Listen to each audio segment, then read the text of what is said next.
everybody, Yankee here. The other day when I was doing a comparison video between my Ruger GP100 and my Smith & Wesson 686 Plus, I mentioned that this one had some pretty severe machining lines in it. I don't know how well those show up on camera here, but I do have a picture that shows them pretty well. As you can see, this 3-inch one has quite a bit of chitter there. You know, the little chitter marks from the machining, and, you know, doesn't look great. And it's not just that one GP100 that has a problem. My 2.5-inch barreled one has an issue too. It has a really bad low spot right there. It looks like the machinery that was routing this out kind of stopped right there, paused, and that's what caused a little low spot there. This is actually worse than the chittering. Now that isn't the case on all my GP100s. My 4-inch here doesn't have the problem.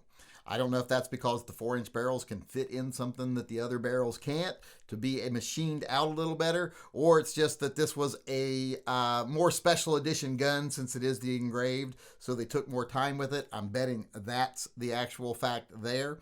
So they don't all have it, but some of them do. This one right here doesn't. Now, a lot of people in the comment section of my other videos said, how can your OCD stand that? Why did you accept a gun that has such poor finishing on it? Well, you know, it's a Ruger, for one. They're not known for being the most refined guns. They're known for being durable, tough, reliable, you know, a working man's gun. So I was willing to accept that, knowing that I can fix it. Because, to be honest, this was the only gun available in this model when I bought this. It wasn't like I had multiples to choose from, so it was either buy this or maybe never see it in person again and never get to buy it. So I bought it, even though, like I said, it has some minor cosmetic flaws because, as I said, I can fix them. And I thought I'd take some time today and do just that. And what I'm going to need to do that is my little set of files, rasps here, that I'm going to need to actually smooth out those surfaces. All right, let's start off here with the chatter marks, because even though they looked the worst of the bunch, they're actually the easiest to fix. I just got to evenly file this surface back down to a flush surface and take off those light marks all the way down.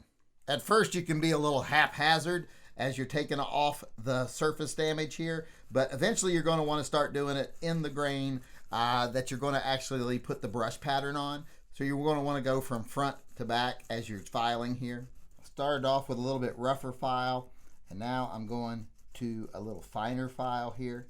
Then once I've got it filed down enough, I'm going to start using sandpaper because now I'm just smoothing it out. All right, I don't know how well it'll show up on camera, but the chitter marks are now gone from the 3-inch. Looks a lot better. So let's move on to that 2.5-inch that has that little low spot. Okay, with this one, I'm going to take my file and I'm going to start feathering around it, not actually filing on top of it. Since it is a low spot, you can feel, I'm going to actually start feathering towards it on the sides. All right, now I'm going to switch to a rounded file because I got to get up into the curve a little bit here. So I'm going to need something round to do that, or I'm going to end up with a lot of flat spots.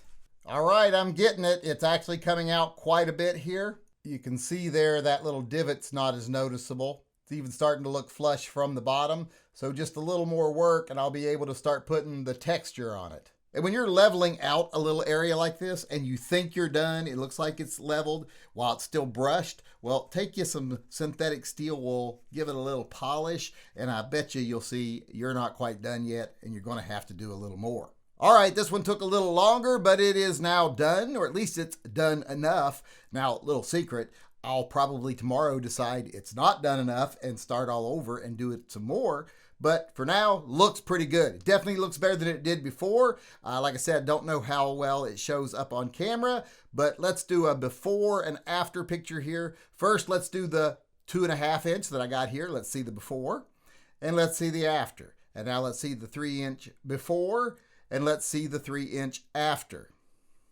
As you can see, both guns look a lot better now. So as to why I would buy them with that bad machining on them, it's because I knew I could fix it. Because sometimes, you know, it helps to bitch at the manufacturer saying, hey, do it right, do it right, do it right.